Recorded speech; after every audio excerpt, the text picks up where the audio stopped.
So, hello everyone, this is Mayank, and today we are going to revise the entire chapter of International Financial Management. In this, we are going to cover around 19 theory questions and 7 practical questions. So, let's start without wasting our time with the first theory question. Discuss the complexities involved in international capital budgeting. So, the very first part is we are going to find out the complexities, the problems that an organization face whenever they have to decide that whether to accept a foreign project or not. Okay, and the foreign project can be an investment from India to another country or from another country to an India. Okay, so there are 10 points that you need to remember if the question is asked in exam. The very first point is you have to convert the money from one currency to another currency. That is the biggest problem. Okay, that's the first point. The second point is there are two types of cash flows. Parent cash flows are different and project cash flows are different. We are going to discuss this in the next question. The third one was subject to tax in both the countries. Whenever you think of the foreign project, then two countries are involved and both the countries demand tax on the earnings of that project. So you will have to pay the tax in the host country as well as home country.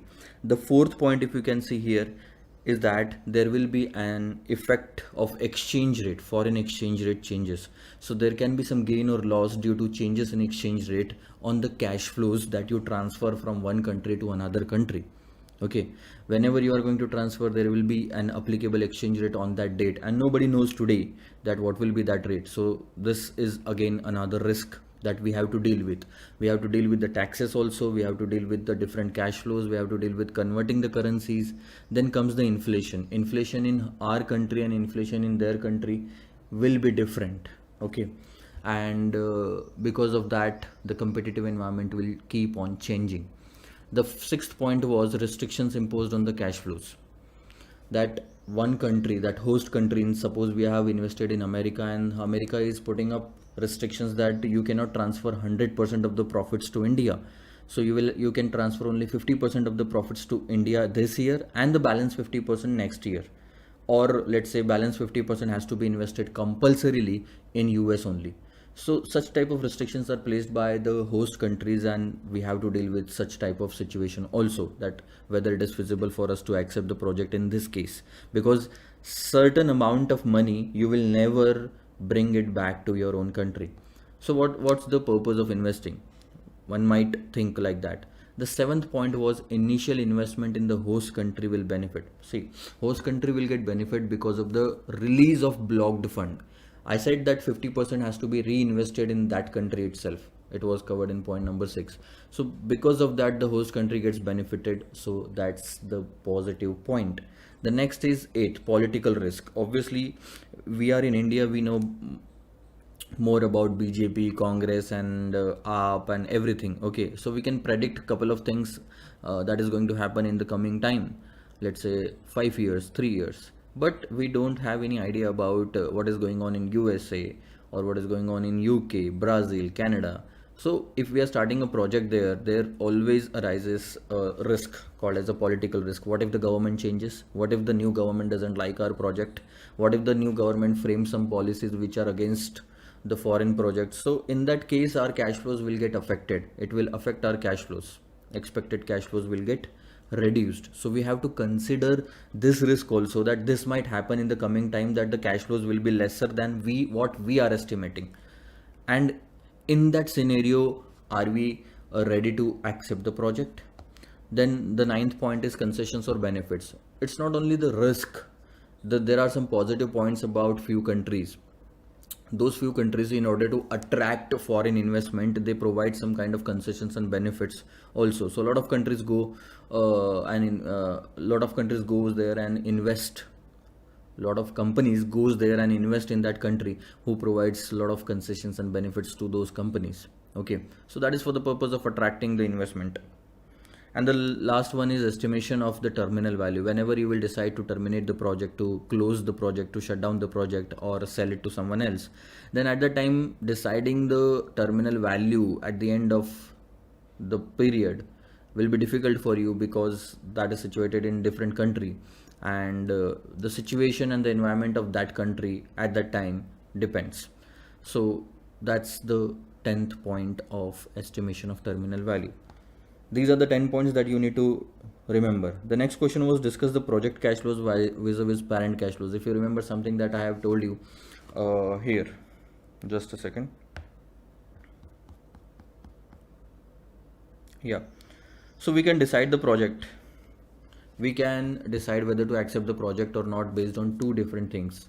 We can analyze the project from the project's own cash flows angle, which will include, let's say if we start a project in UK, which will include cash inflows in GBP, because we are starting in UK, cash outflows will also be in GBP, then net cash flows in GBP, then discount rate of GBP, then NPV. We will arrive at NPV, and if the project, if the NPV is positive, we will accept the project. If it is negative, we will reject the project. Everything has been done in GBP, so foreign currency itself, means we have taken a decision based on the cash flows of the project itself. But there is another point which is called as parent cash flows. Parent cash flows means whatever the project is going to transfer back to the parent, because parent is the one who decided to start that project, invested in that project. So that project's responsibility is there. At the end of the year, they should transfer the operational cash flows. They should transfer the operating cash flows and the financial cash flows. Operating cash flows means the profits that they have earned after taxes every year should be transferable. One thing. The second thing is dividend should be payable on equity, interest will be paid on debt, because equity and debt has been invested in that project. So this is called as a financial cash flow. So we can take a decision, we can calculate net present value based on these two cash flows, operating cash flows and the financial cash flows. And if the NPV is positive, then we can accept the project. So there are two different approaches to evaluate the same project. We have done this in the coming question, I will tell you. There is one question in which we have first decided up from the project's cash flows angle, and then it was negative NPV. I think that was Chinese yuan, question number 7.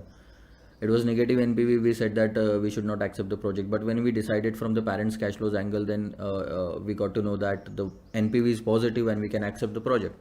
So yes, it can happen that you take a different decision based on the different approach. So that is all about project cash flows and parent cash flows. Let's talk about what is given in the syllabus. From the angle of the own cash flows, means project's cash flows, evaluation of the project. So whenever you start a project in some country, the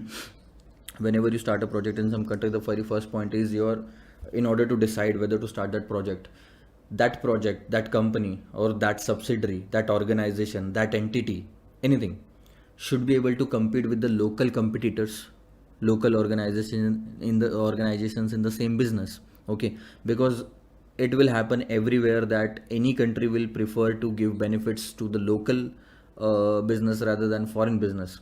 So you have to decide this, whether your new unit or organization or subsidiary is going to compete with the local partners, local competitors. Second thing, if you think that setting up a new subsidiary will not be able to help us to compete with the local parties, then there is another option called as investing in the local parties itself. So why to start your own company with your own brand? Pick up one company from that country itself and invest in the equity of that company. This is something which has been done by Alibaba's Jack Ma. He invested in India's Paytm. So he didn't start Alibaba.com or Alibaba.in like Amazon in India. He started with investing in Paytm. So this is covered in the second point. The first point is, the example for first point is Amazon.in.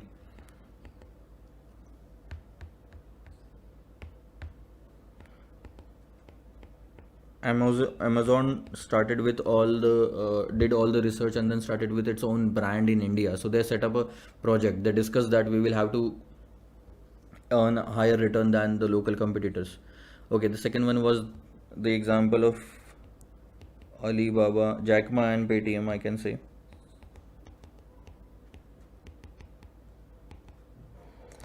Sometimes what happens is it's not about the competing with local competitors, or it's not about the investment. Sometimes you set up a subsidiary in another country just because they should manufacture some goods which will help you to procure those goods. So basically speaking, that subsidiary is set up for my own company in India. Earlier my company was used to import the raw material from Germany, let's say for example, from any other party. But In order to save the cost, in order to give the preference, what I'm doing is I am setting up my own subsidiary in Germany to prepare the raw material for my home country, for my parent country in India.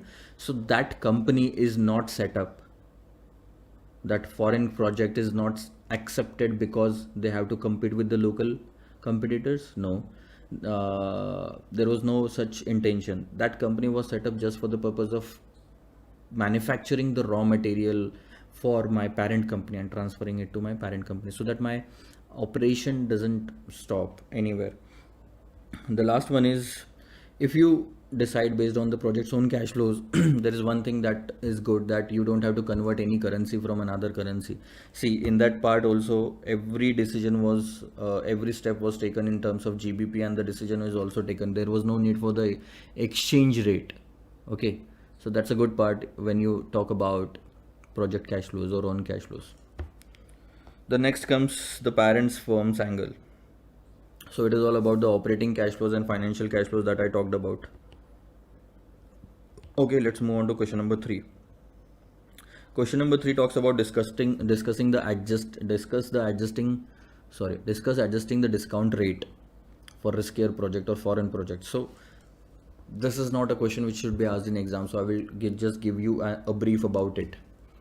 If your cost of capital in India for your company is 12%, so you are discounting the cash flows with 12%, right? Can you start a project in America and use this 12% rate to discount the cash flows of American company? No. You cannot use the home country discount rate for a foreign project. Why? Because the risk is different. There are lots of risk involved in that case. So if that foreign project is riskier than your company, then increase the discount rate from 12 to, let's say, 15. If your foreign project is less riskier, then you can decrease the discount rate, let's say from 12 to 10. So basically we need to adjust the discounting rate according to the risk of the project. We have done this in some practical question. I will refer this theory question and that practical question whenever we will discuss. So this is all about adjusting the discount rate and the cash flows. Sometimes it's not good just to adjust the discount rate. It will be better if you adjust the cash flows also according to the risk, but as such there is no question given in our syllabus on that part. Okay, let's leave it. Question number 3, that is now question number 4. Question number 4 is all about adjusted net present value concept. First of all, let's talk about the formula. The formula says that adjusted net present value is net present value, that is called as base case NPV plus present value of tax shield on interest, means whatever tax you are saving on interest, that will be taken here, plus present value of interest subsidies if you are receiving any kind of subsidies on interest. So that becomes APV. Now why this is used? First of all, the basic assumption is, I will show you. Yeah, let's say this is a company which is financed 100% by equity. Okay, 100% by equity. Let's calculate this company's project's NPV. So you will take cash inflows, then you will take cash outflows, then you will arrive at net cash flows, then you will use the discount rate. And let's say, for example, NPV is negative. What will happen? You will reject the project. Just because NPV is negative. But it might happen that just by changing the capital structure, instead of raising 100 crores of equity, why don't you raise 50 crores of equity and 50 crores of debt and then calculate NPV? What will be the difference in that case? See, take the base case NPV. NPV means that NPV which was there based on equity capital only. So debt part is not included in that. But when you bring the debt into the company, there are some benefits of bringing that debt into the company. What are the benefits? Have a look. Benefits of tax saving on interest. If there is any kind of subsidy, benefit of that. So take the present value of those tax saving on interest and all other benefits and then find out the NPV, that will be called as adjusted net present value or APV. And suppose that comes to positive, that means what? It was not the fault of the project that NPV was coming negative. It was the fault of the capital structure. So sometimes a negative NPV can be converted into a positive NPV if you change the capital structure, if you take the benefits of tax saving on interest on debts. Okay, and your decision will change here because the NPV is positive, so accept the project. So it's better always not to reject an opportunity. So this is losing an opportunity if you are taking this decision, and taking this decision is wise, right? So this is called as adjusted present value. No such questions is there in your syllabus, so you can skip it. Yeah. Then comes, what are the different scenarios involved in evaluating international investment? So very basic situation is investing from India to America, or let's say any other country. You have raised the funds in India only, you have a lot of money, and now you want to invest that money in some different country. That's the basic situation. Apart from that, there are three different situations that is given in our syllabus. So what is that situation? First situation, foreign project situation. I will discuss this type of practical questions in the coming time. One thing that can happen is the foreign companies coming to India and investing in India. A foreign company is coming to India and investing in India. That is one situation. Another situation can be an Indian company is going to America and raising the funds in America itself and investing there. So investment is done in America, okay, and funds are also raised in America. So basically, Indian company going to some foreign country, raising the funds in that country itself and investing in that country, starting the project in that country. Another thing that can happen is Indian companies going to some foreign country, let's say US, and for the purpose of starting a project, that is investment. But the funds are raised through a different country, let's say UK. So this can be another situation.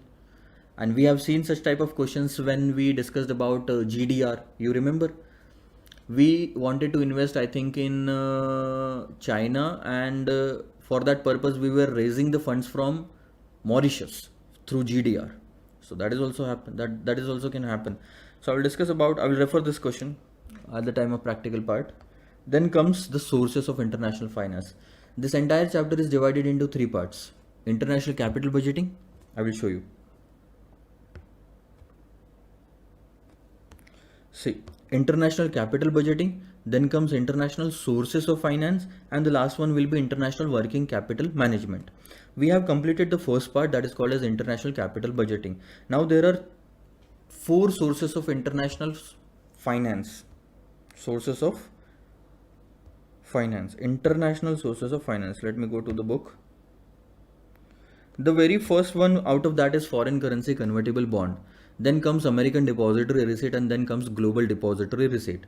And the fourth one is euro convertible bond. I don't understand why they have given euro convertible bond, because euro convertible bond is a part of the FCCB itself. Foreign currency covers every currency, and it also covers euro. So that's euro convertible bond. Simple. Let's talk about foreign currency convertible bond now. Foreign currency convertible bond is very similar to the convertible bond that you have learned in the security valuation chapter. It was the last topic in security valuation. What are the basic features of convertible bond? We can convert the bonds into equity shares after some times. So that is one thing. Okay.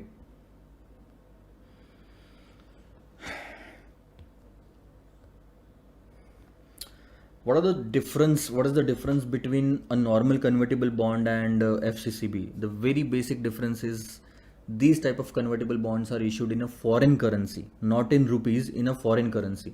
So this is a type of a convertible bond issued in a currency which is different than the issuer's domestic currency. Issued in a currency which is different. First point. Then the second point is, in other words, both the points are same. The money being raised by the issuing company is in the form of foreign currency. We are not raising Indian rupees, we are raising foreign currency, dollar, euro, pound, anything. That's the basic feature of convertible bond. Next, this is a convertible bond which is a mix between debt and equity. That's the common thing. It acts like a bond by making a regular coupon and principal payment, and then it also gives an option to get converted into equity. So these two are the features of normal convertible bond as well. Now let's talk about what are the benefits, or we say advantages and disadvantages of FCCB. If the question comes in exam, you will have to write at least two advantages and two disadvantages. So the very first advantage is flexibility to convert the bond into equity. Why to purchase FCCB? FCCB, foreign currency convertible bond. The advantage is if we purchase this bond, we get the benefit that we can convert this bond into equity stock if we want. And if we don't want, we can get it redeemed. So both the options are available. So that's the basic part, basic benefit, flexibility of converting from bond to equity. The next benefit is delayed dilution. This is for the company. Let's say, let's say for the company wants to raise the funds, and they have two options. Either they can raise FCCB funds through foreign currency convertible bond, or directly issue equity. What is the loss in directly issuing equity is that your ownership gets diluted at this point itself. So for the next 5 years, let's say, because it is a startup or something like that, if you want to take a decision, you will have to take the approval from equity shareholder as well. And that will make the process complex, because you will not be the sole authority to take the decisions. So that is called as dilution of ownership. That happens in equity. But in case of FCCB, the dilution happens. There is a delay in dilution. So once you issue FCCB in the beginning, let's say for 5 years, the owners are bond holders only. They are not the equity holder of the company. So you are free to take any kind of a decision regarding the money for the first 5 years. And they will have no say in your decision. So you don't have to take the permission from anything or approval from anyone if you issue FCCB, because the dilution happens at the end of 5th year. You can see here you have given them an option to convert from bond to equity. So from this point your ownership will get diluted, but the benefit is that maybe till this point you will set up your company and you may not require a lot of permission for big decisions till by that time. So that's a good thing, delayed dilution. The third part is it is easily marketable. So if you are thinking as a company that whether I will be able to sell FCCB in the market or not, because selling equity share is easy, but selling FCCB I don't have any idea about. So what I want to say is this is the advantage, that FCCB is demanded by a lot of investors, because for investors, if they purchase FCCB, they get fixed amount of income for the first 5 years, because they are the bond holder here, and they get interest, fixed interest for the first 5 years, let's say. And after that they get the option of getting it converted into equity, or they have the option to get it redeemed. They can take the money back also. So it gives flexibility, and that's why it is the preferred choice of equity shareholders. And that's why there will be high demand of FCCB, and it will be very easy to market or sell FCCB in the market. So you don't worry about the marketability, whether you will be able to sell or not. It is easily marketable. Then comes disadvantages of FCCBs. The very first disadvantage is the exchange risk. See, in the entire chapter, every instrument has this disadvantage that exchange risk is there, because foreign currency is involved. The second disadvantage is you are bringing more debt into the company. See, bringing more debt into the company means at the time of liquidation, the first preference for the balance amount available with you, cash available with you, will be given to the debt holders only. So equity holders are at risk when there is a debt in the company. So that's the basic disadvantage. Skip over the third point. Then comes American depository receipt and global depository receipt, advantages and disadvantages of both. Have a look. What is American depository receipt? I will explain the concept. It's very simple. See, let's say there is an Indian company, and Indian company wants to raise funds in America, USA specifically. So what Indian company will do is Indian company will sell 10 crore shares, equity shares, okay, and that will be deposited with the custodian bank. Okay, that will be deposited with the custodian bank. It can be a custodian bank in India as well, not necessarily USA. Okay, so it will be deposited with the custodian bank. So suppose it is being deposited in a custodian bank in India, then this bank will enter into an agreement with the custodian bank that we have received the equity share and we can now raise. So what will happen?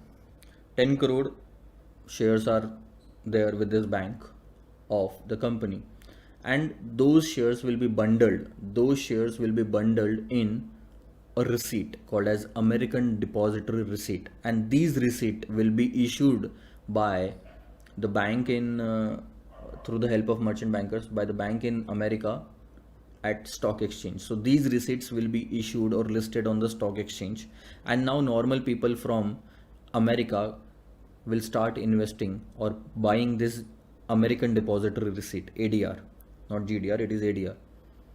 So they will give money here and they will get the ADR. From here the money will flow to the bank, custodian bank, and after deducting all the expenses, this custodian bank will give the money to Indian bank, okay, and then Indian bank will give the money to the company. So this is a normal procedure.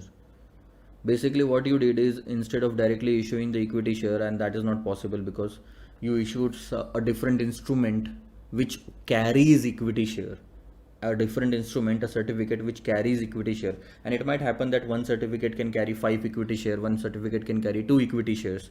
We have the GDR example of that. So if you are raising money from America through this way, it is called as American Depository Receipt. You are raising a receipt, issuing a receipt in America. So you got the procedure. Investors will buy from the American Stock Exchange all the ADRs, and then that money will be transferred to this company. Simple. So this is ADR, and GDR is very simple. Global Depository Receipt has the same procedure. So this company will give 10 crore shares to the custodian bank, and that custodian bank will issue GDR, a certificate, Global Depository Receipt, and they will list those GDRs on the stock exchange in some other country, not America, other country, and the people from other country will start investing in that. It can be in euro, dollar, pound, anything. If you are raising money through the same procedure outside America, then it is called as Global Depository Receipt. Otherwise it will be called as American Depository Receipt. So what are the benefits of Global Depository Receipt and American Depository Receipt?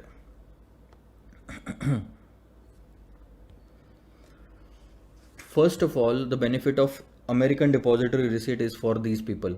American investors, US investors can invest in a foreign country, in Indian country. US investors can invest in Indian company through this way. So that's a benefit. They get diversification. They can get the risk reduced. The another benefit is that Indian company gets the access of foreign market to raise money. Okay. What are the disadvantage? The disadvantage is the exchange rate risk for these investors also. No, not for these investors, this Indian company, because this Indian company will have to pay dividend in terms of foreign currency. So exchange rate will come in between.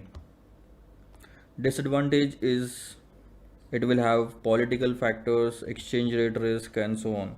And there will be, this is a disadvantage for an Indian company, that they will have to pay dividend, interest, like things in foreign currency. So the exchange rate risk is there. What is the disadvantage for these people, US investors? Language barrier is a disadvantage for US investors, because US investors, a normal person from US, may not be able to understand the balance sheet and profit and loss account and financial statement of this company in order to decide whether I should keep my money invested or I should sell it. Obviously, from time to time, all the investors has to decide this thing. So deciding about any US company is easy for them, but deciding about an Indian company is not easy for them because of the language barriers and lack of standardized method of presenting the financial statements.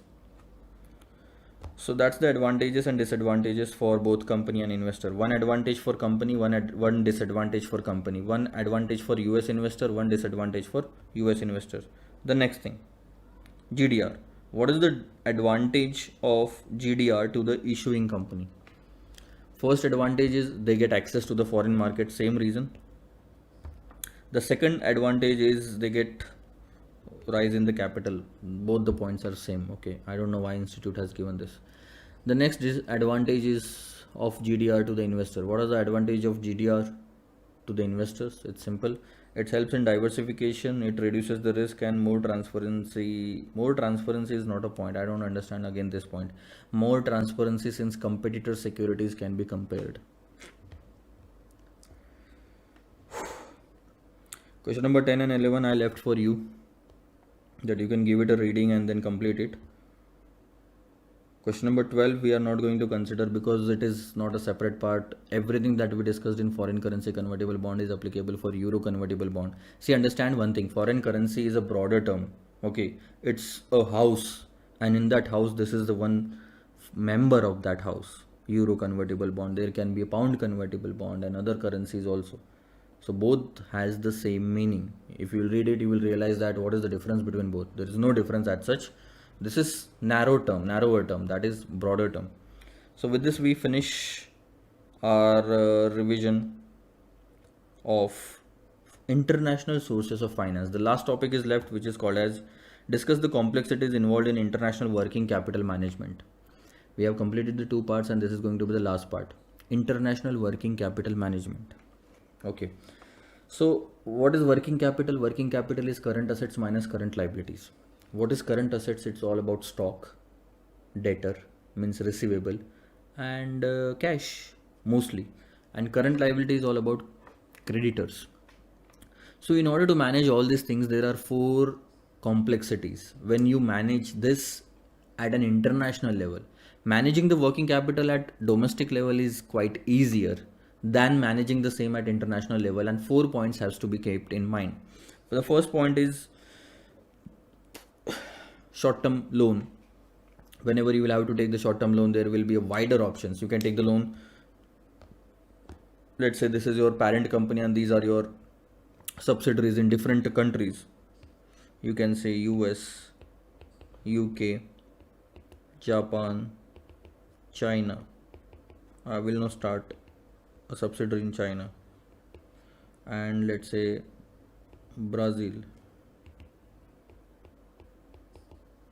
So you have subsidiaries opened up here. So whenever it will be the time to raise funds, you will have a lot of option. It's not just India for short-term capital loan. It can be US, UK, Japan, Brazil. You will have to take the interest rate. You will have to see the exchange rate.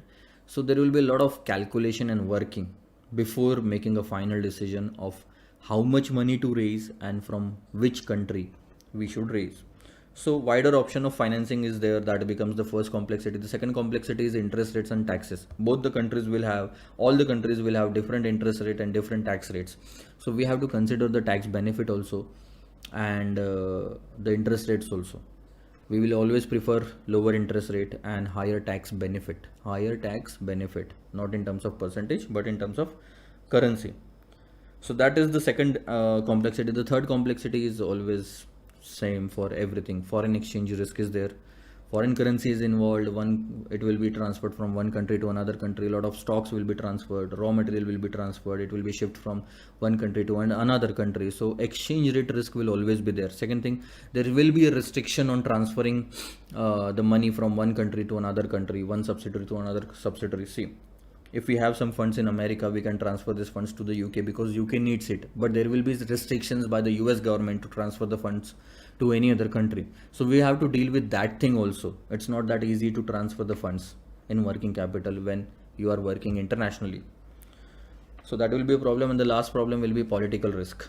Political risk, you will have to deal with all the political situation because you have limited knowledge. You cannot have in-depth knowledge of all the country's political situation, right? You can have the in-depth knowledge of your own country. Otherwise, I don't think so that everyone will have knowledge of all the country's political situation and political contacts, etc. So the very first thing, financing options, wider financing option. Second thing, interest rates and tax rates are different. Third thing is restrictions on movement of cash and also exchange rate risk. And the last thing is political risk. That was something as a complexity involved in working capital management. Then comes, what are the main objectives of cash management?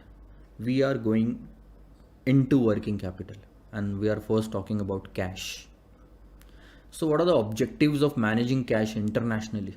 The very first thing is to minimize the risk, currency exposure risk. That's the main objectives. If I am appointed Let's say, for example, if I am appointed to manage the cash of all the subsidiaries, that means I am managing the cash internationally.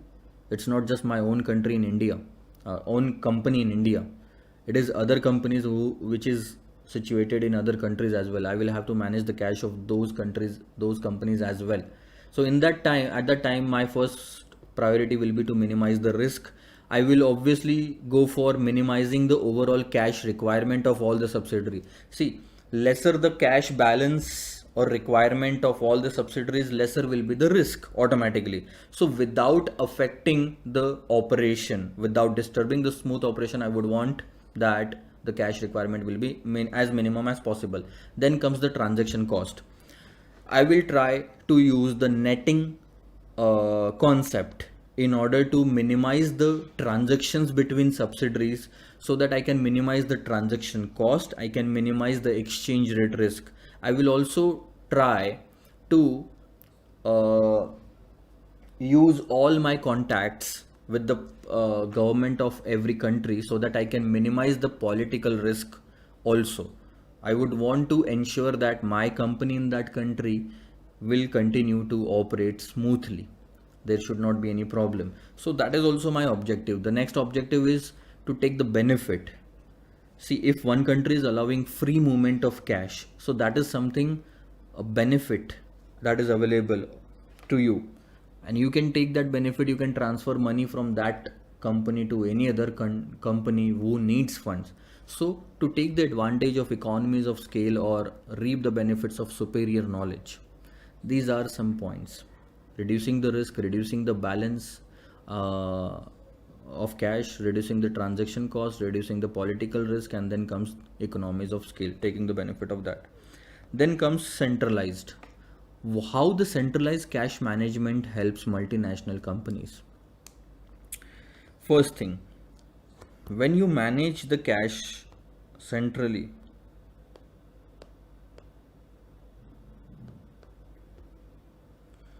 there is one option that every country will keep on manage, every company in every country will manage their cash by themselves. Okay, but in that case, what will happen, that if this country wants loan, they will raise the loan in their own country at whatever rate given. We may lose some money because of that, because this might happen that the same loan was available here at a lesser cost. So if the cash is managed centralized, if the cash management is centralized, then what will happen, all the cash requirements will first come here, and we will analyze what is the best possible way to solve that problem, and then we will solve it, take the benefit. So how this centralization of cash management helps the entire company? The very first thing, it helps to reduce the cash balance as much possible without affecting the business. Then we can also help in the liquidity requirements. If the cash is centralized, we can help in the best possible and lesser cost way to complete the requirement of liquidity. If any company wants fund, liquidity requirements means if any company in any country wants fund, it may be possible that we will raise the funds for this company from that country because the cost is lesser. So that is possible only when the centralization is there. The third thing is, we will use various hedging strategies in order to minimize the exchange exposure. You remember netting option. If the cash is there, we have to transfer. Let's say, for example, this company has to pay $12 million. Okay. And this company had to pay to this company around $15 million. So understand the chronology. What is happening? Let's take that this company, all of them are subsidiary. This subsidiary had to have around 15 crores of dollars, $15 million of liability. So this party has to pay to this, and this party has to pay around $12 million to third party. Now, if the centralized cash management is not there, this company will bear the exchange risk on $15 million and transaction cost on $15 million. Also, this company will bear the exchange risk on $12 million and transaction cost on $12 million. So in total, it is $27 million that is being transferred from one country to another country. So imagine a transaction cost on $27 million. But if the centralization is there, what we can do is we can ask this company to directly make a payment of, just a second, to directly make a payment of 12 to this and 3 to this. So in total, instead of bearing a transaction cost on 27 million, we will bear it only on $15 million. That's it. So isn't it beneficial for the company? And that is possible only when the centralization is there. Next. Yeah, because of all these hedging strategies and all, it will help the center, means the parent company, to maximize the returns, to take the benefits of multinational netting, the recent example I had given you of netting, then to utilize the transfer pricing mechanism for whatever benefits we can reduce the taxes and everything if we utilize this. And the last 3 points are about to exploit the currency movement correlation. I told you that if there are payables and receivable, then it should be payables and receivable in different currencies, then they should have positive correlation. If there is only payable or there is only receivable, they should have negative correlation. Okay, and this is pooling of fund. Why positive correlation? Because if there is a profit in payables, there will be a loss in receivable, hence the net loss or gain will be zero or at least minimized. In terms of payable, why there should be a negative correlation in currency? Negative correlation means if USD is going up with one currency, it will go down with another currency, and in that case we will save from we will be saved from bearing any exchange rate risk. I explained this here if you remember.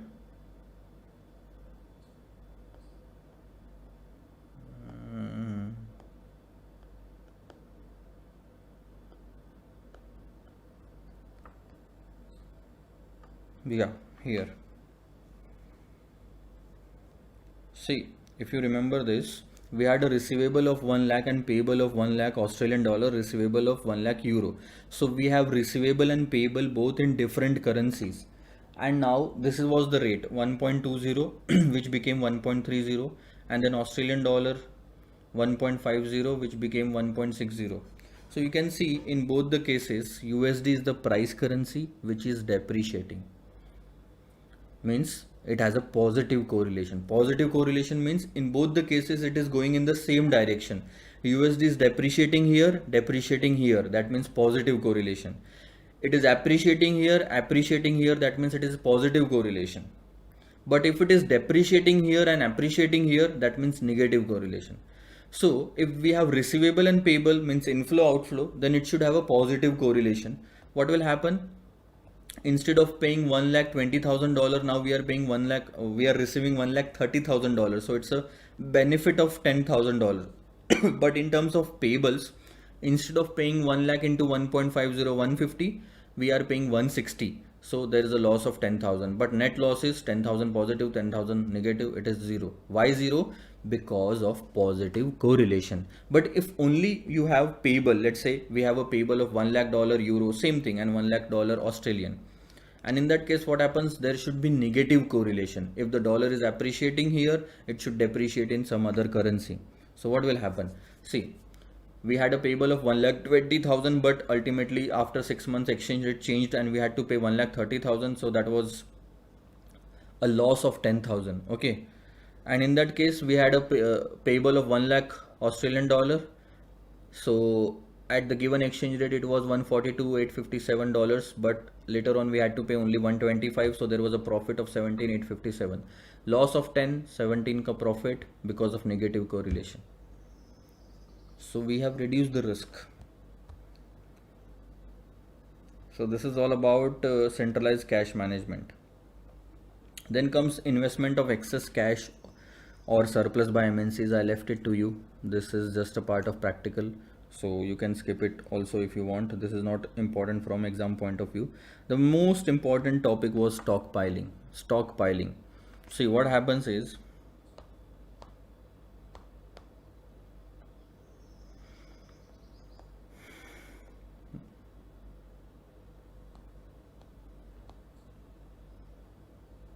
Delhi 8 million, 12 million. Yeah. What happens is, let's say your parent company is in Delhi, and then your one subsidiary is in Mumbai, and another subsidiary or another your company firm is in London. And both Mumbai firm and London firm does the same business.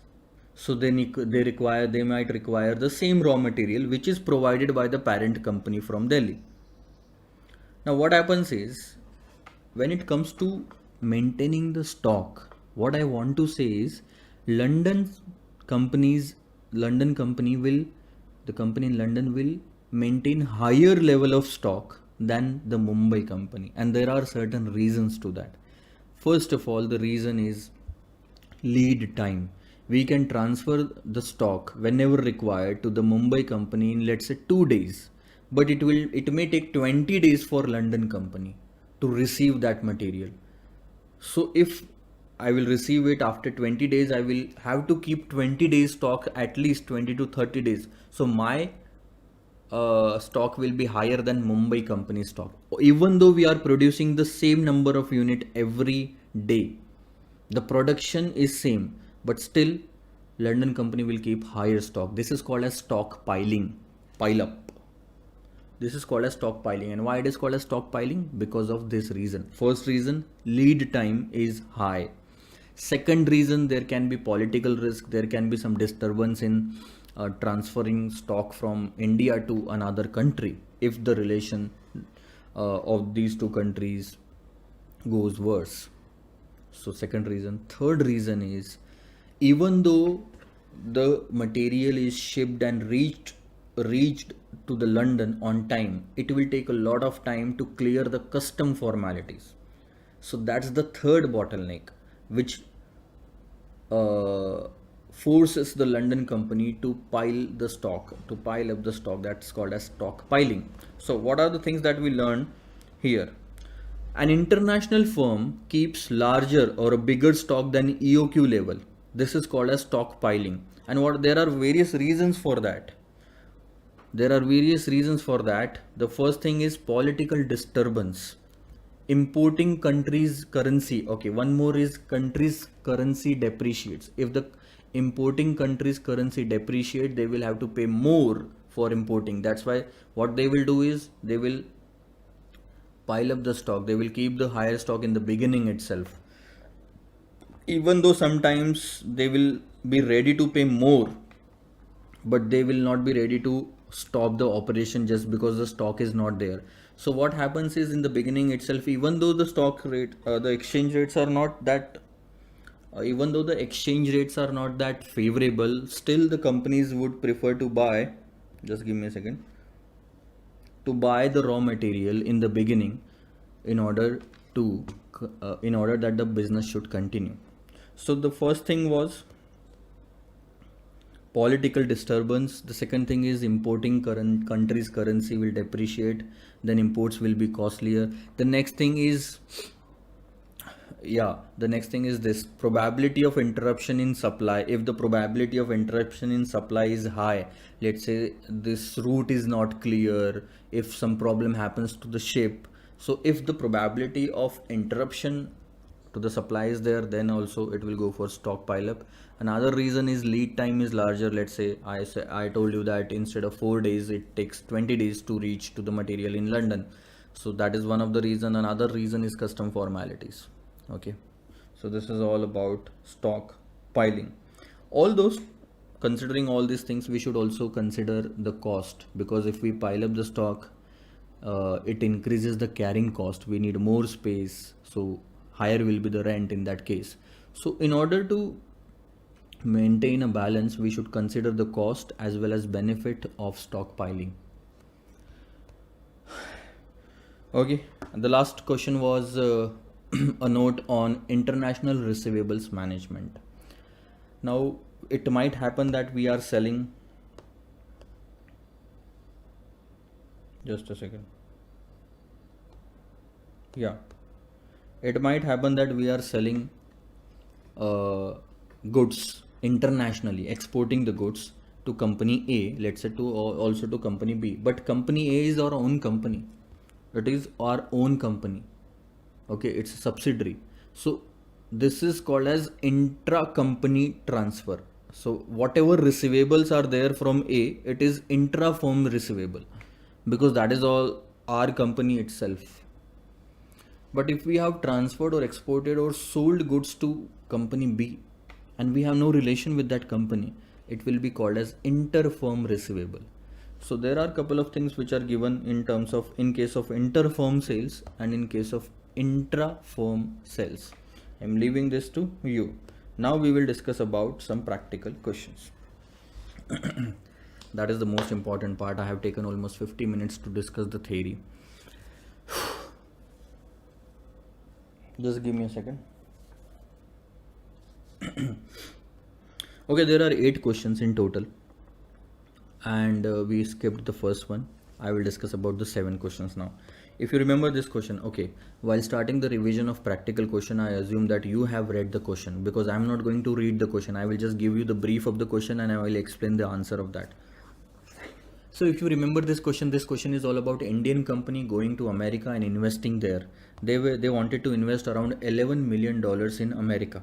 Okay, the spot rate was 48 rupees per dollar and there were two real or we can say risk-free rate. For US it was 8%, for India it was 12%. So they started a project in America and that was the cash flows in America for the next 5 years. We had to calculate the NPV using foreign currency approach. Okay, I discussed the foreign currency approach means calculating the NPV in foreign currency itself. Don't convert it in home currency. Okay, and we changed the question a little by removing this sentence of required rate of return of this project 14% and adding this sentence that the cost of equity and debt of the ABC Limited means the company in India is are 15% and 10% and the debt equity ratio is 1:4. Okay, 1:4. So with the help of this data we had to calculate the NPV. How did we do that? Let's start with the answer. I explained in the beginning that there are two different approaches, home currency approach and foreign currency approach. Home currency approach will be learned in question number 3, where what will happen, we will discount the home currency cash flows with home country discount rate. But what happens in the foreign currency cash flows, we will discount the foreign currency cash flows with the foreign country discount rate. Foreign country discount rate. Okay, that is going to happen here. So we cannot use, first of all, 8% and 12% because these are risk free and this project involves risk. So what we did is we calculated the weighted average cost. We calculated the weighted average cost of the company with the given data. So with this given data of 15 and the ratio, we calculated the weighted average cost which came to 14%, but still we cannot use it. Why we cannot use it? Because these are the data of Indian company. That means this is Indian discounting rate. We cannot use Indian discounting rate to discount the foreign cash flows. So what we did is we used the international Fisher effect and we used this 14% as the nominal rate, 12% risk-free rate was given. So we used the difference between these two, not 2%, difference between these two as a risk premium, and it was 1.0179. Then what we did is we assumed the same risk premium will be applicable to the project. Same risk premium will be applicable to the foreign project. So with the help of that we can calculate the foreign project's discount rate, that is called as risk adjusted discount rate. So we took the foreign country's risk-free rate, that is 8%, applied the risk premium, we arrived at 9.93%, and now this became the factor. We discounted all the cash flows with 9.93% because 9.93% is the foreign country discount rate. And then we arrived at NPV. NPV was positive. If you want to calculate or convert in rupees, you can do that. Otherwise, you can leave it at here itself. Since the NPV was positive, we accepted the project. This was all question number 2. Let's discuss about question number 3. Now, let me give you a brief about question number 3. Question number 3 is all about a company who is managing a business in India, okay, and it is contemplating to expand into a country which is Africa by acquiring a group of stores having the same line of operation. So basically, from India, I'm going to acquire some already existing companies in Africa, okay, and I will start the investment. There are a couple of things which is given. Inflation in Africa was 40% and in India it was 10%. Okay. Then the cash flows were given in this question, but the major part was all these cash flows are in real terms. So not even a single year's inflation is included in this. Okay. But here in the question, it is clearly written, yeah, that the third year nominal cash flow, not the real one. So we will have to convert the real cash flows into nominal. So third year nominal cash flow will continue perpetually, indefinitely. So basically, if you have to calculate the NPV, first you have to calculate the NPV of 0 to 3 years, then calculate the present value of perpetuity, means from 4 year onwards. From 4 year onwards, the present value is called as perpetuity.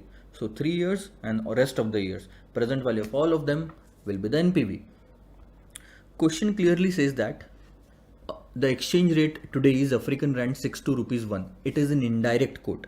It's not a direct but indirect quote, because we are in India and Indian currency is a base currency here. So we are now required to calculate the NPV. Couple of things that the question asked us to remember is African rand cash flows are converted into rupees and then discounted at a risk adjusted discount rate. So they explained the process how we should calculate NPV. They said first convert the African rand into Indian currency and then calculate. So that is called as home currency approach. In the next sentence, they gave that risk adjusted rate is 20% at which you have to discount. In the last part, they said ignore taxation. We ignored the taxation, and present value factors are given. Whenever the present value factors are given, you remember that you have to use these rates only up to 3 decimals, because institute wants everyone's answer should be same. So how did we start? First of all, we started with calculating the exchange rate of every year, because we have to convert the African rand into rupees as the question suggested. So we need exchange rates of every year. We use the purchasing power parity theory in order to calculate the exchange rate.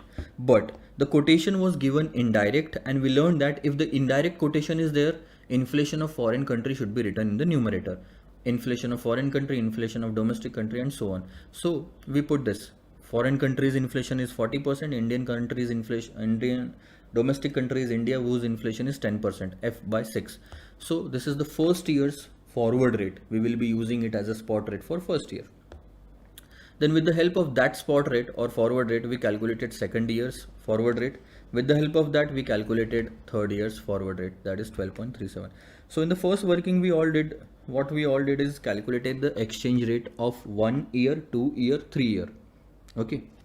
Now, present value of cash flows for year 0 to 3, first part. We took the Indian real cash flows and then took inflation index. We multiplied the real cash flows with the inflation index to arrive at the nominal cash flows. Because question says we need to discount nominal cash flows, we will discount it. Always remember, real cash flows should be discounted with real discount rate, and nominal cash flows should be discounted with nominal nominal discount rate.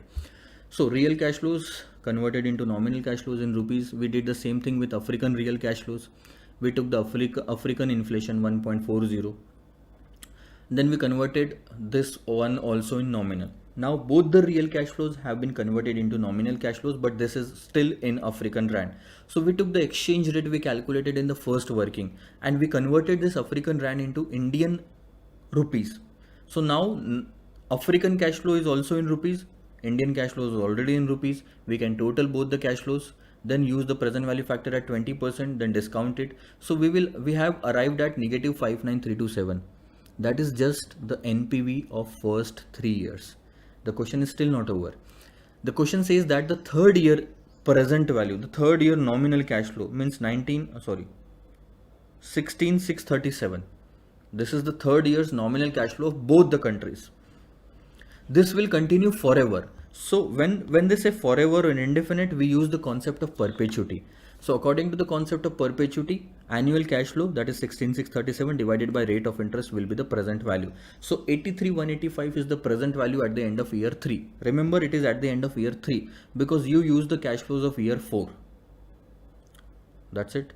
So convert that third year cash flow of 83,185 into present value. Convert this P3 into P0. How will you do that? P3 into P0. Just discount that 83,185 by 3 years factor. We did that and the answer was 48,164.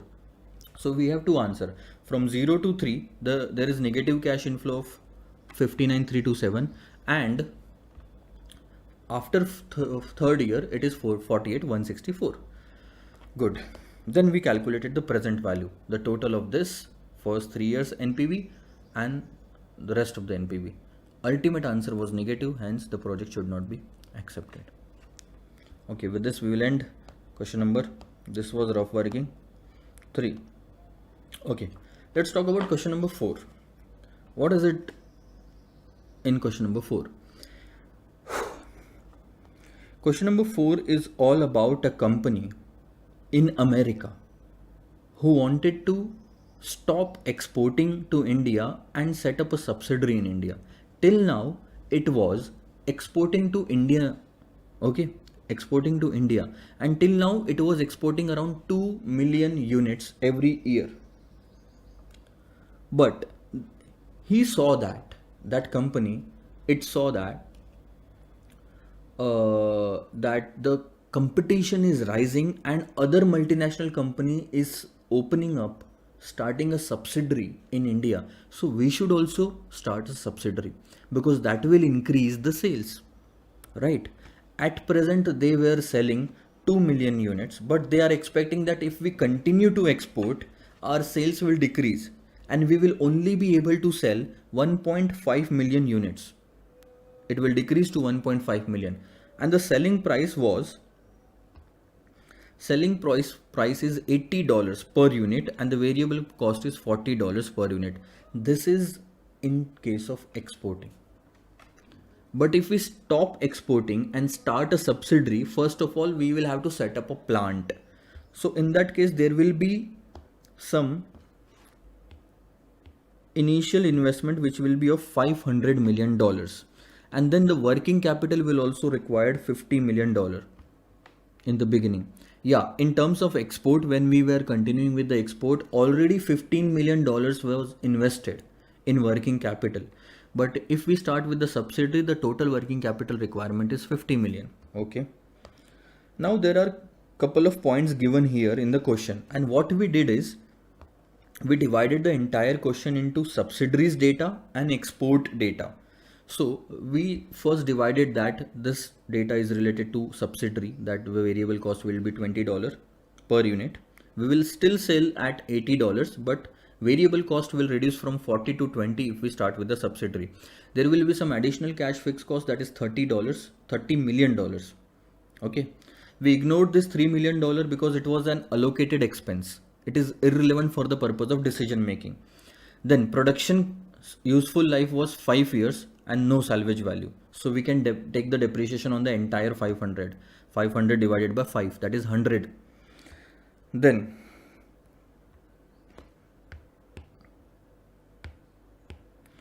the next data was about the existing working capital in export, that is 15 million. This data was for export.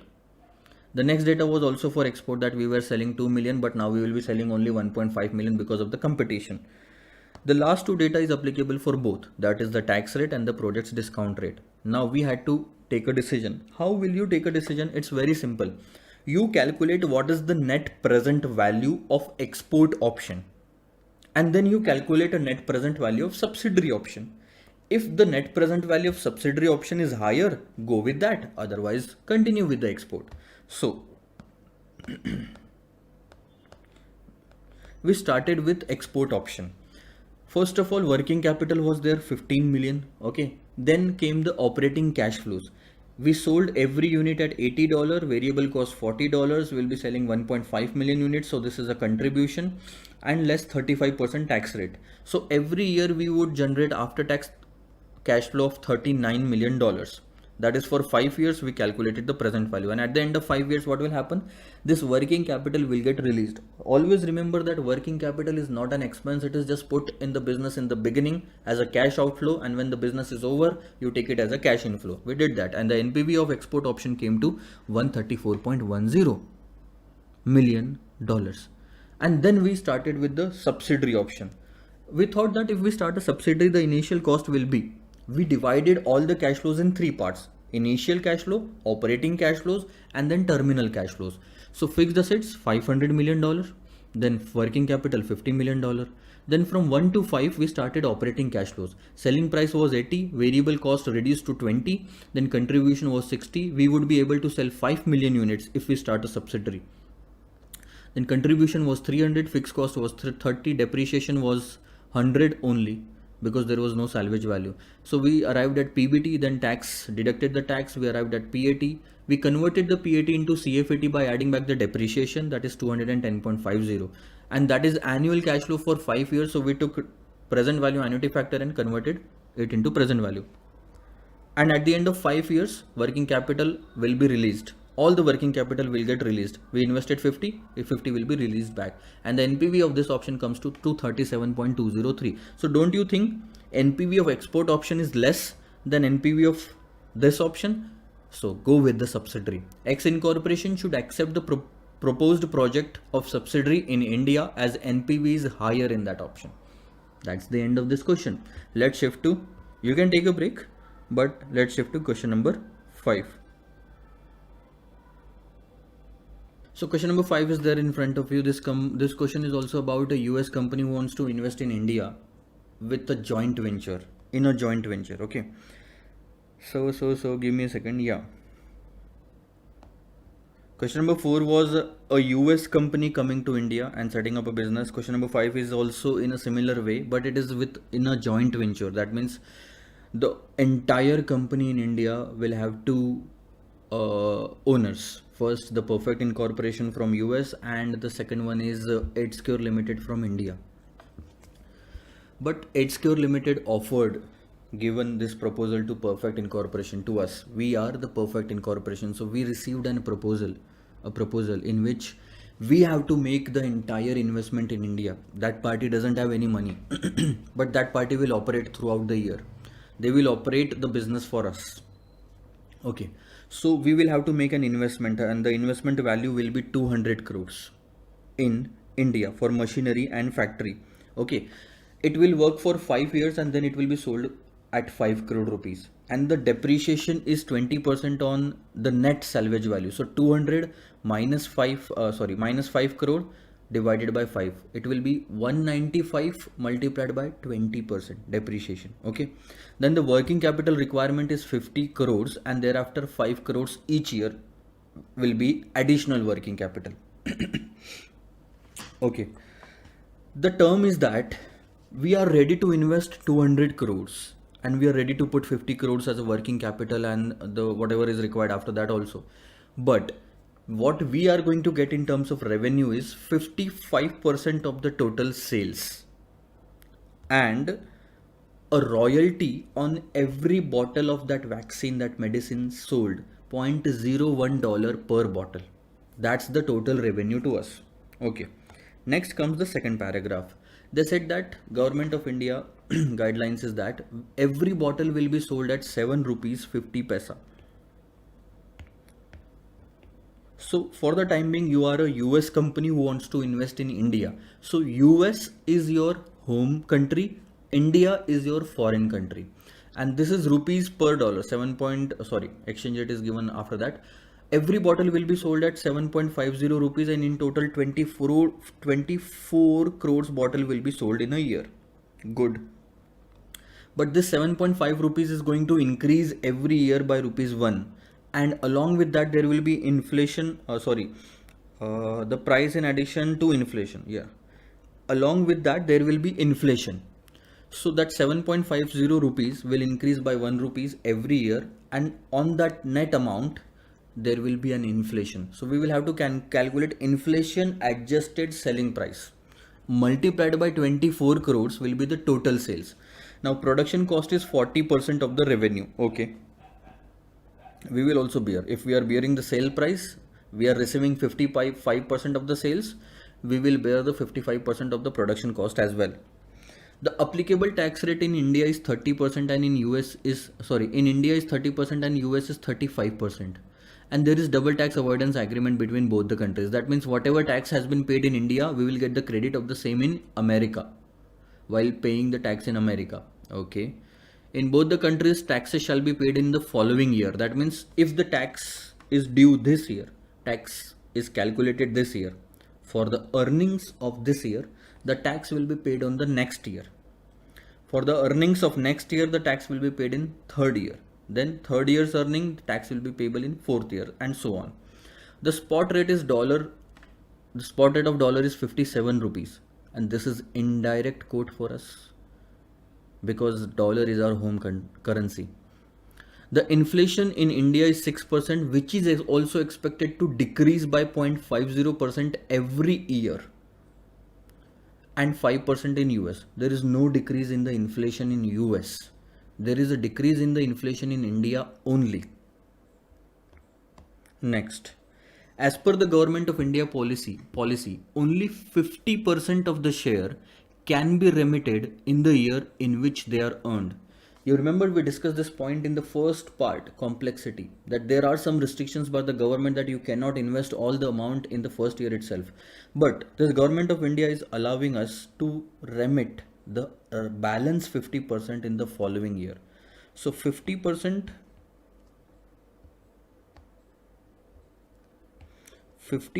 in the same year and remaining in the following year. Okay.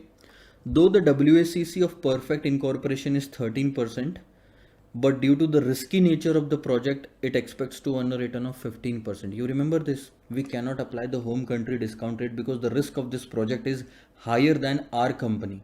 So the discounting rate should also be higher. Okay, so we'll discount with 15%. Determine whether perfect incorporation should invest in the project or not from the subsidiary point of view. This was the entire question. And how did we solve? We made workings. First of all, we made the workings for exchange rate using PPP theory. Okay. For PPP theory, this is the formula: 1 plus inflation of the domestic divided by inflation of the foreign country is equal to F divided by S. F is the forward rate, S is the spot rate. But this is applicable when it is a direct quote. But when it is a indirect quote, inflation of foreign country means India will come in the numerator. So we started calculating and we did this calculation. For the first year, F is equal to 1.06 inflation of India divided by 0.5 inflation of US multiplied by the spot rate 57. So we reached at 57.54. Then we used 57.54, again added 1 year's inflation. So we got 1 year ahead we can say exchange rate. Then we used 57.81, this figure, and added 1 more year's inflation. We got this. Then we did the same thing here. And you can see here in the numerator, it was 6%, 5.5%, 5%. Every year, the inflation of India is decreasing by 0.5%. And we calculated the inflation, foreign exchange rate for 6 years. So these are going to be used in the coming time. Now comes the second working, share in the revenue. 55% share in the revenue. You remember? So what was the selling price? 7.5 in the first year. Then it will increase by 1 rupees every year. We did that. And it is sold in India. So India's inflation rate 6, 5.5, 5, 4.54%. We added inflation in every rate. 7.5 plus 6% is equal to this. 8.5 plus 5.5% is equal to this. So this is called as inflation adjusted discount rate. Inflation adjusted selling price.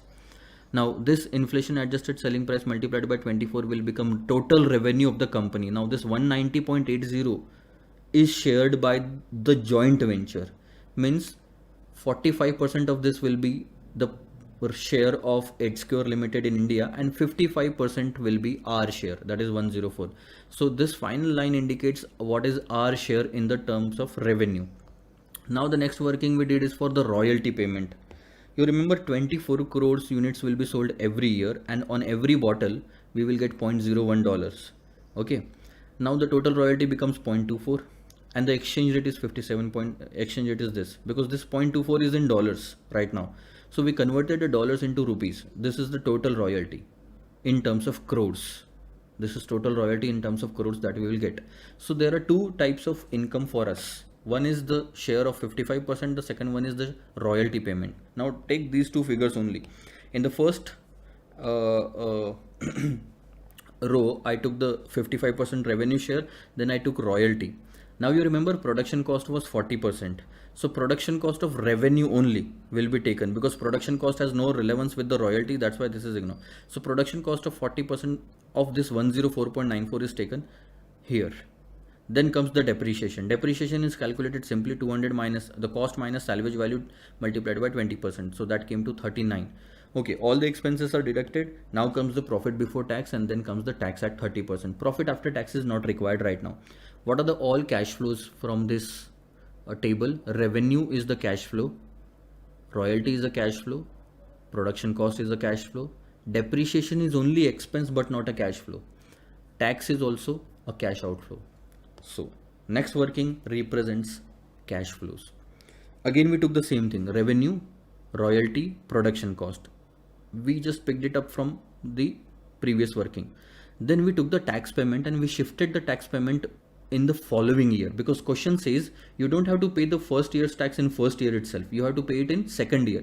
So this is how we paid the tax. For the fifth year we had to increase the column to 6.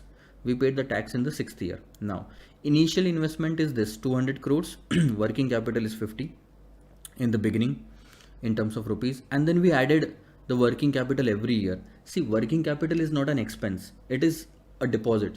So total working capital at the end of 1 year in balance sheet will be 55, here 60, 65, 70. So total working capital lying, because from 0 point to 4 years we have invested 70 crores in working capital, and at the end of 5th year all the working capital will get released. It will be 70 crore positive figure. Released means inflow. Now scrap value, this entire machine or investment of 200 crores will be sold for 5 crores. So we took the 5 crore scrap value in the 5th year. And then this is called as free cash flow in terms of rupees in crores. Total of all these. This is inflow, inflow, outflow, outflow. Okay. Then we calculated how much we can remit to America, our home country, from India to America. So have a look. Free cash flows. We took the same free cash flows, and they said that whatever you have earned in any year, you can transfer 50% of that only in that year. So 71.77 is the first cash flow that we can transfer, but 50% of that will only be transferred in the same year, and balance 50% in the next year. 35.88 plus 35.89 will be 71.77. Similarly, 50% of 68.71 is this 34.35. So 34.35, 34.36, it will become 78.71. So this is how we did all the calculation, and for the 5th year 82.44 and 82.45. Remember, in the 6th year there is a cash outflow, so there will not be any kind of transfer of 6th year in this or that. You cannot say that, sir, you did 50% of positive figures, so you should do it for the negative figures as well. This is applying maths and not brain. So you have to apply the brain also here. This is CA final. The total remittance comes to this 35.88, 35.88, 34.35 plus this is this year's earnings remittance, previous year's remittance, this year's remittance, previous year's remittance. So this is the total remittance that will be transferred to America, but this is still in terms of rupees. We need to convert it in terms of dollars. So we took there last working. We took this figure 35.88, 35.88, 70.24, 70.24. We took this figure, total remittance from 0 to 6. Then what we did is we used the exchange rate to convert the rupees into dollars. Okay, so remittance in terms of crores, dollars in crores is this figure 71.39 divided by 57.81. It will be this. Okay. Now once you are remitting any amount to the US, you will have to pay tax on that. Now please understand one thing here, the answer may differ, or the opinion may differ. Right now in this question, what we have taken is what institute has done. The tax in US will be payable on repatriation amount, not the earnings. Earnings is a different item, repatriation is a different item. So Indian tax is was applicable on earnings. US tax is applicable on the repatriated amount. That is what we have taken and the institute has done. In the previous class, previous lectures, in Hindi lectures, I had taken it on earnings. I will update the same. That is also right from one point of view. But okay, let's follow the institute only from now onwards. Whatever differences are there, I will explain that in the class like I did just now. So what we did is we calculated the tax payable in America. How much? 35%. So first year's cash flow is 0.6236. 35% of 0.6236 is this. And why I have taken it in the second year? Because tax in America also is payable in the second year. In the second year. So second year, third year, and so on. Tax, 6th year's cash flow is this in America, American dollars. Tax of that will be payable here in the 7th year. Institute has ignored this tax 0.3840. I don't know why, and there is no valid reason for that. So that's why I have taken it. So this was US tax. This row you can see this is US tax payable, but question clearly says that we will get the benefit of tax paid in India. How much is the tax paid in India in terms of rupees? Crores, 11.20. So what we did is we converted the Indian tax from rupees to dollars. So this row shows the Indian tax paid in terms of dollars. So we paid this tax, but payable is this much in US. We paid this much in India. So the balance will only be payable in US. 0.2183 minus 0.1937. So that is the balance payable in US. Now let's take the net cash flow. Net cash flow is simple. This row, remittance in dollar minus the net tax payable in US. So this will become the cash flow. Then you take 15% as the rate because question says this project is risky, so higher discounting rate should be there. We took the present value factor with 15% and then we calculated the present value. This is NPV, which is negative, and hence the project should not be accepted. Now, if you follow the US tax also on earnings, then the project's NPV will come to positive. Yeah, but it's okay. Follow this only from now onwards. Then we learned about the concept of geared and ungeared beta for the next question number 6. This was all question number 5. Question number 6. I told you that what is the derivation of geared beta is equal to this formula. Geared beta is equal to unlevered beta in bracket 1 plus debt equity 1 minus T. And it was simple. First of all, I told you that this company is having equity with 5 crores funds, and this company is having equity plus debt 3 plus 2 crore 5 crores of funds. So this company has debt, this company doesn't have the debt. So this company will be riskier than this company because it has debt. It is more risky because at the time of liquidation, equity holders will get nothing. So this is called as unlevered firm. This is called as levered firm. This is called as ungeared firm. This is called as geared firm. The firm which is financed also through debt is called as geared or levered. Okay. Then we derived this formula. I will not discuss the derivation. You remember this formula. Now, beta of the geared company is equal to ungeared 1 plus debt equity ratio 1 minus tax. We started with question number 6 after that. Let's discuss that.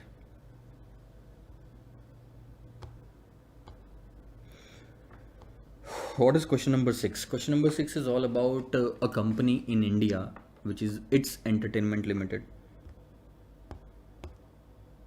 Yeah, It's Entertainment Limited. They have an amusement park in India and they want to start the same amusement park because a tourist place in Nepal. Okay, so everything regarding that project of starting an amusement park in Nepal is given to you. The initial investment, okay, let's start with the figures. 20 lakhs was spent for the research. This becomes irrelevant figure for us because this is called as sunk cost. This is not at all relevant. This will be sunk cost. So we will not take it anywhere. The construction cost is 450 crores, out of which half is payable now at 0 point and the other half will be payable after 1 year. I will show you. See, 450, 225 payable at 0 point, 225 payable at 1 year. Okay. Then comes the working capital requirement, which is 65 crores from the year end one. Look at that. From the year end one, the working capital requirement will be 65 crores. Okay. The after tax realizable value when you will sell the machine or the entire investment, not machine, the entire investment of 450 crores, you can sell it after 4 years at 250 crore, and that is after tax. All the capital gain has been paid out of this. You can sell it at 250 crores. Under the foreign capital policy of this company, they allow to claim the depreciation of 20%. But there is a limit on which you can claim the depreciation, which is 200 crore. So your capital can be maximum 200 crore on which you can claim the depreciation of 20%. That's it. No more than that. So no matter how much you have invested, 450 crore, but the depreciation will be calculated only on 200 crore maximum. That is also on the reducing balance method. We can take the loan debt at 9% from Nepal if we want. The water park will have a maximum capacity of 20,000 visitors per day, but we will be only able to achieve 70%. So 14,000 tickets will be sold every day. Tickets price will be 220 rupees per person. We will also sell food and beverage and fancy gift item. Food and beverage will be sold at 150 Nepali rupees and 50 Nepali rupees. Then on food and beverage and fancy gifts, the profit margin will be there because there will also be a cost. Na? The previous figure that I told you was only selling price. So profit on food and beverage was 20% and fancy gift is 50%. So we'll directly take the profit in the question answer. Now the park would open for 360 days. Every day 14,000 customers multiplied by 360. Total number of customer multiplied by the ticket price, multiplied by the profit on sale of food and beverage, multiplied by the profit on sale of fancy gifts. Okay, now this is important. The staff cost will be 65 crore rupees every year. Insurance cost will be 5 crore rupees every year. The running and maintenance cost will be 25 crore rupees in the first year, and then it will increase by 4 crores every year. And then the company would apportion existing overheads to the tune of 5 crores to the park. This is irrelevant for the purpose of decision making, so not at all required. Then all the costs and receipts given in the entire question except 3 figures. The construction cost 450 crores, realizable value 250 crores, and your running and maintenance cost, which is given here 25 plus 4. Except these 3, all the costs and receipts are expected to increase by 5% per year. The current spot rate of Nepali rupees is 1.60 per rupee, not at all required in this question. Tax rate in India 30%, Nepal 20%. Okay. Then the current WACC of the company is 12%. Average market return RM is 11%, RF is 8%. Whenever RM and RF is given, you understand that we have to use the capital asset pricing model. The beta of the company is given in India. The company's funding ratio of this water park will be 55% of the equity and 45% of the debt. Okay, so this is going to be the ratio. Now, being a tourist place, the amusement industry in Nepal is quite different from the Indian counterpart. So Indian data cannot be used for the Nepali project.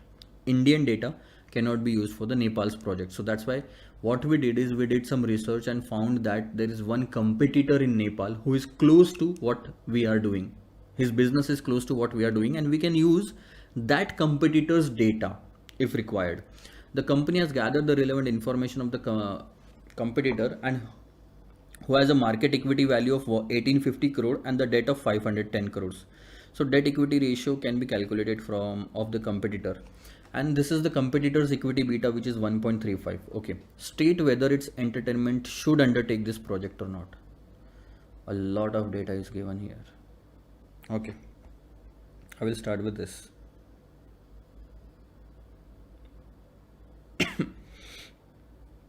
₹220 was the ticket price, right? 220. Yeah. So see, first of all, half of the production will happen here and the half will happen here. So first year of operation will start from second year.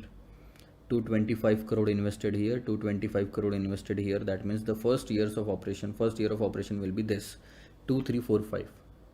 Okay, the selling price is 220 rupees today, and it is going to increase by 5% every year. So from this to this year, increase by 5%, 220 plus 5%, plus 5% will become 242.55. Add 5% in that, it will become 254.68. Add 5% in that, it will become 267.41, and so on. Got it? Then in the similar way, profit on food and beverage. See, 150 rupees was the selling price, multiplied by 20% is the margin, that is the profit, multiplied by 1.05, 1.05. We shifted it to 2 years, so it becomes 33.07. Add 1.05, 1.05, you will keep on getting the figures. Similarly, for fancy gifts, selling price was 50, profit ratio was 50%, 1.05, 1.05. So this is your total revenue per visitor. Now how much is the total visitor per annum? 20,000 is the capacity, 70% can visit every day, so 14,000 into 360, that's the total visitor, divided by 1 crore, that's the total visitors in crores, 0.504. So this is not rupees in crore, this is also in crores.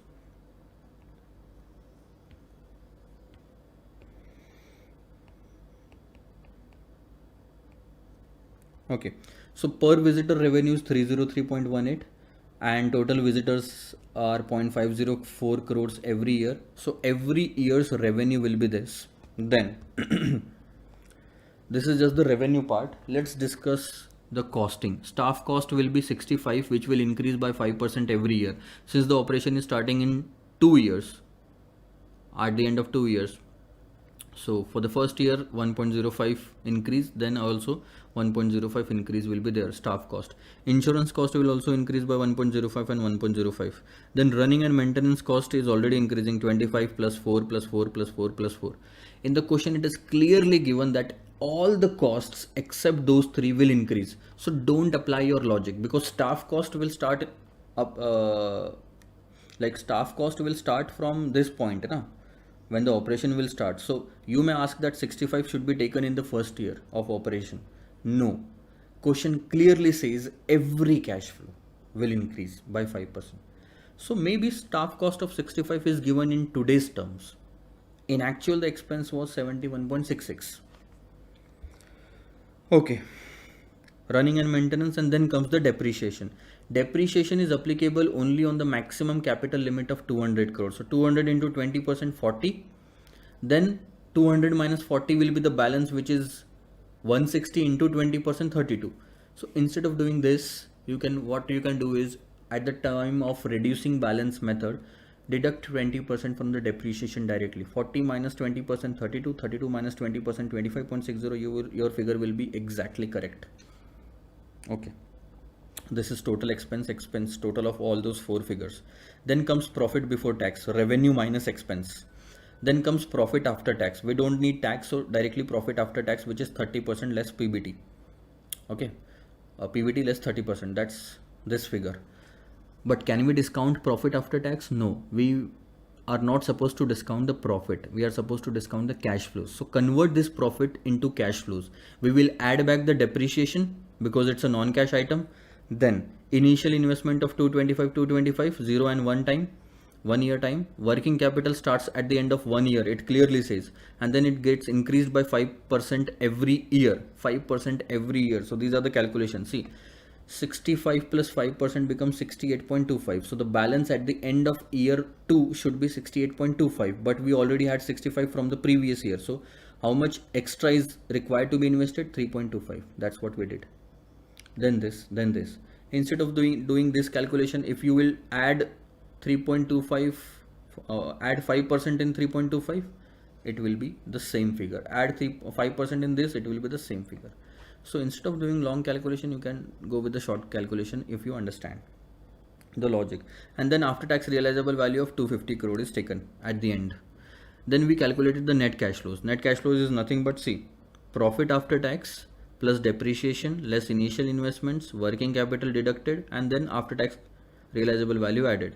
So this is the net cash flow after tax. Now this cash flows has to be discounted, and we took the discount rate of present value factor at 10.66%. Now from where did this 10.66% came? See, for that purpose we wanted a discount rate. Okay,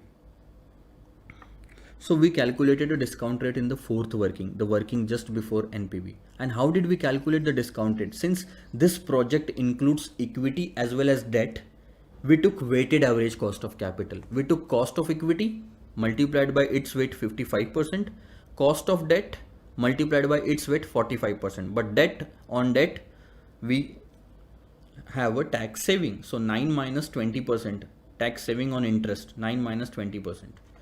20%, why 20%? Because we are paying the tax in Nepal. We are doing the evaluation in Nepal. So 9 minus 20%. KD 1 minus tax should be taken. So this is working cap, weighted average cost of capital. This rate was used for the purpose of discounting. 55 was given in question. 9 was given in question, 20% tax rate was given in question, 45% was also given in question. What's not given in question was 13.49, the cost of equity. So we calculated this cost of equity here using capital asset pricing model. We can calculate risk-free rate 8, beta 1.83, market rate 11 and 8. Market rate was given in question, risk-free rate was also given in question. What was not given in question is the beta of equity. So we calculated the beta of equity using geared and ungeared method. Beta of equity. For the purpose of beta of equity, we wanted beta of asset. So we calculated beta of asset from this side. And for the purpose of beta of asset, we used beta of the competitor company's equity. Now understand the logic here. Since that company, the competitor, was close or a proxy company of our project, we could have used this beta directly in capital asset pricing model 1.35. We can use that 1.35 directly here, but we did not. And what is the reason behind this? The only reason behind this is, although everything of the competitor and our project is same, the only difference was debt equity ratio. In their company, competitor, the debt was 510 and equity was 1850. So that is somewhat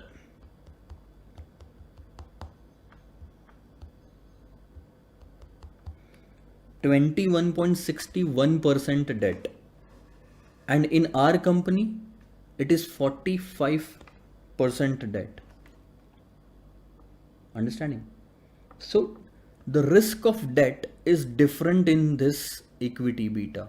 That's why what we did is we first removed the risk of debt from the equity beta of competitor. By using this formula, we arrived at beta of asset. Beta of asset means there is no debt. So we applied the same beta of asset in our company, 1.1061, and then used our debt equity ratio. So we removed the debt risk from competitors' beta and added the debt risk of our company in the beta, and we arrived at 1.83.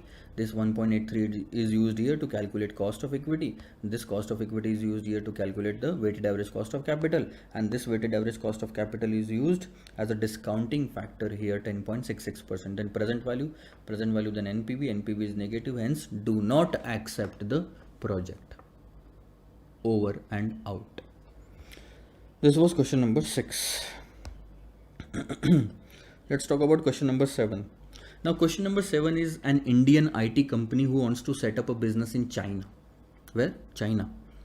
In the previous part, an Indian company wanted to set up a business in Nepal, right? And that is Indian company going out. And in question number 5, it was US company coming to India. In the question number 4, also US company coming to India. In question number 3, Indian company going to Africa. Indian company going to Africa, Indian company going to Nepal. Now Indian company wants to go to China. So they want to set up a subsidiary in China, whose project life will be 2 years. Okay. And the inflation in China is 8%. Clear? Operating cash flows will be received. The initial investment will be 30 lakhs in the purchase of land, and the same land will be sold after 2 years at 35 lakhs. So 5 lakhs is the capital gain. Also, there will be investment in the beginning in office complex of 15 lakhs Chinese yuan, which will be sold after 2 years to a which will be sold after 2 years at 5 lakhs Chinese yuan. But the depreciation will be provided in such a way that in books the salvage value will be zero, and the zero salvage value when sold at 5 lakh, the entire 5 lakh becomes capital gain. So by selling land or by selling office complex, you are earning 5 lakhs Chinese yuan Chinese yuan as capital gain. Okay, now the company is planning to raise the required funds through GDR. They are not raising from India nor from China. They are going to raise the funds through Global Depository Receipt in Mauritius. Now each GDR will have 5 common equity shares of the company as underlying security, whose current trading price is 200 rupees. In India, 200 rupees per share is sold. Face value is 10. The company has currently paid means D0, the dividend of 25%, which is expected to grow at 10% per annum. Okay, so D0 growth rate, the total issue cost estimated to be 1% of the issue size. Now this 25% will be assumed as the dividend rate. Okay, dividend rate, which will be applicable on face value. Rate is always applicable on face value. Face value is 10 into 25 is 2.5 rupees D0. Add growth of 10% in that. All this data will be used to calculate cost of equity, so that we can use that for discounting purpose. Now annual sales are expected to be 10,000 units at 500 rupees, 500 Chinese yuan. The price of the unit is expected to rise at a rate of inflation. It will not be stable at 500. It will increase by the rate of inflation 8%. So 500 plus 8% for the first year, 500 plus 8% for the second year. Variable operating cost is 40% of the sales. Fixed operating cost is Chinese yuan 22 lakhs per year, and it is going to rise by the rate of inflation. Tax rate applicable in China is 25% for capital gain as well as income. Government of India policy: no further tax shall be payable in India. The current spot rate is 9.5 rupees per Chinese yuan. Nominal rates are given 12% in India and 10% in China. International parity holds true. Now, first part of that question asks that identify expected future cash flows in China and determine the NPV in Chinese yuan. That means this is a foreign currency approach. Then determine whether Opus Technologies should accept the project or not if there is no restriction on transfer of funds from China to India. That means this is home currency approach. So we first calculated NPV using foreign currency approach, then we calculated the NPV using home currency approach as well. Have a look. First of all, we calculated the cost of equity. Calculate cost of equity.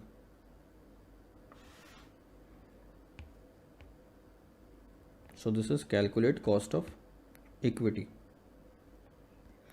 How did we calculate? Dividend growth model. So net issue price, that is market price minus into 1 minus flotation cost.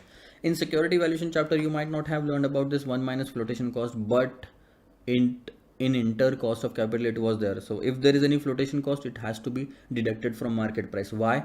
Because we want the funds that we are able to use, not the funds raised by the investor, from the investor. This is the amount paid by the investor, but this is the cost paid to the service parties or intermediaries, is equal to D0 1 plus growth divided by cost of equity minus growth. We shifted this equation to this. It become cost of equity is equal to D0 1 plus growth divided by market price in bracket 1 minus flotation cost plus growth. So 10 into 25%, this is 2.5 D0 into growth divided by 200 minus 1% flotation cost. The cost of equity comes to 11.39%. This will be used. Now, first of all, we calculated the after tax proceeds of land. We purchased the land at 30 lakhs Chinese yuan. We sold it at 35 lakhs. So capital gain is 5 lakhs. So we will pay tax at 25%, which is 1,25,000. So we received 35 lakhs, but the tax will be 1,25,000 payable. Balance amount left with us is 3375. 35 minus 125. Okay. Then we did the same with the office complex.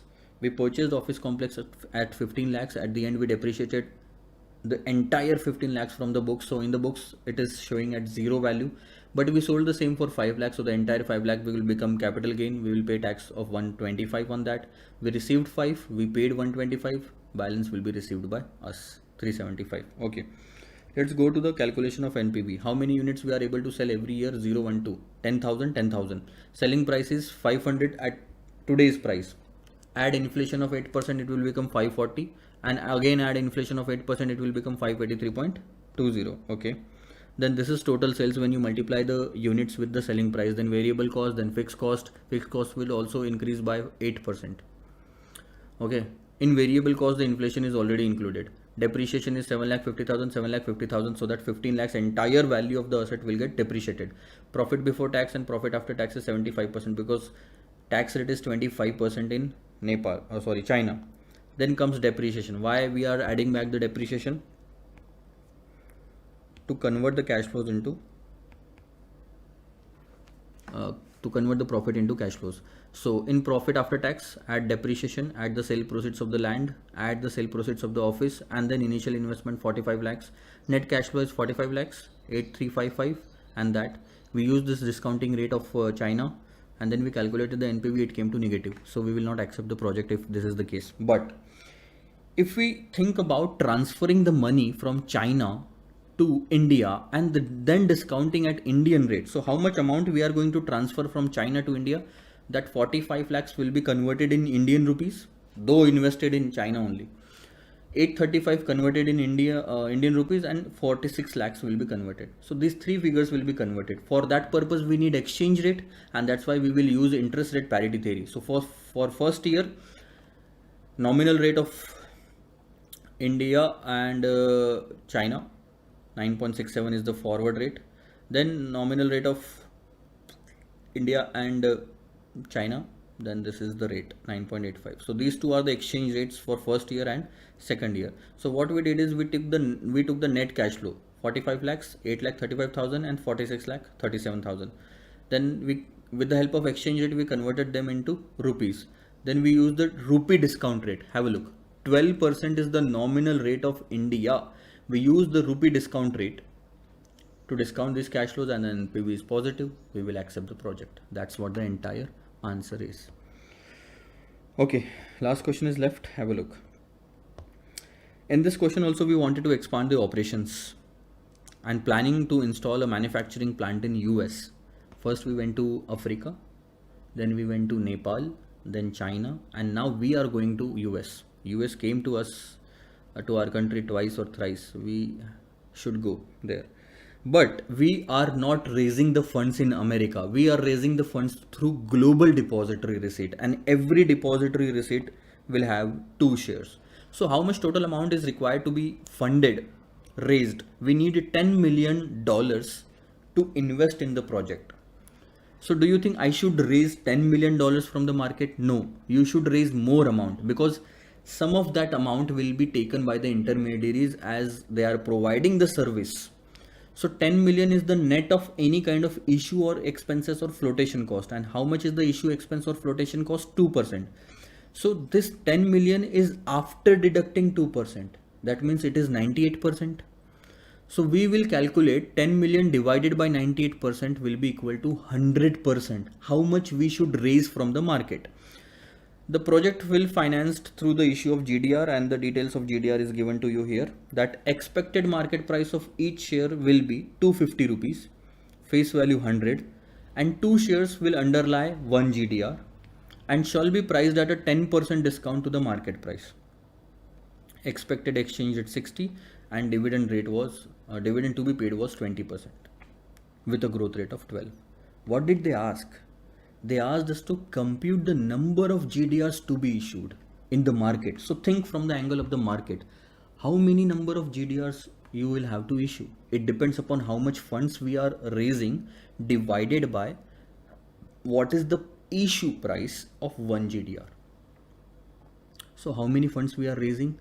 10 million divided by 98%. So funds to be raised, first working, 10 million divided by 98%, that's 10.2041 million.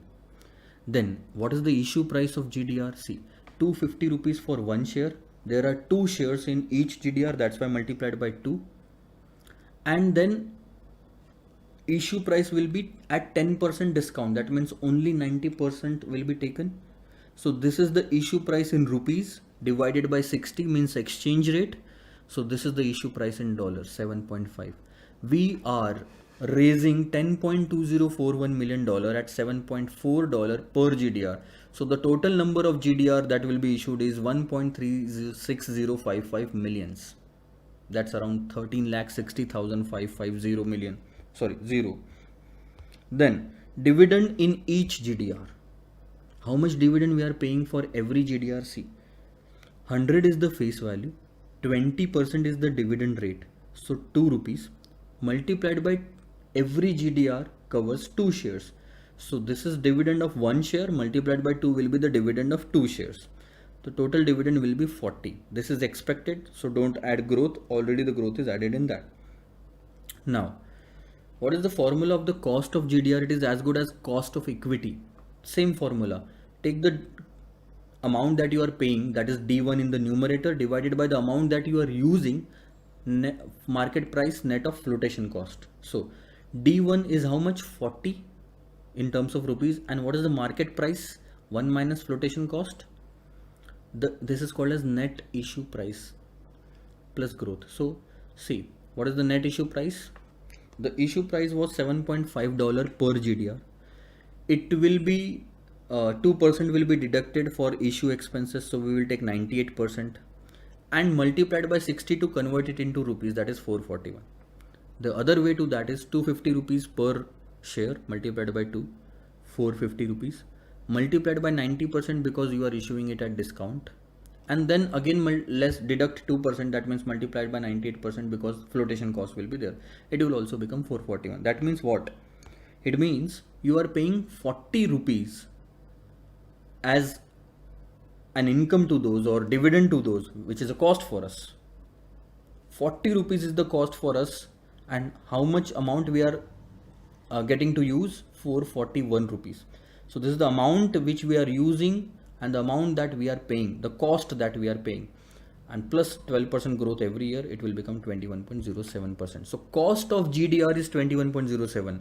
Raising funds through GDR is costing us 21.07%. That means if we are using 100 rupees from this method, we are paying 21 rupees as a cost, as an interest.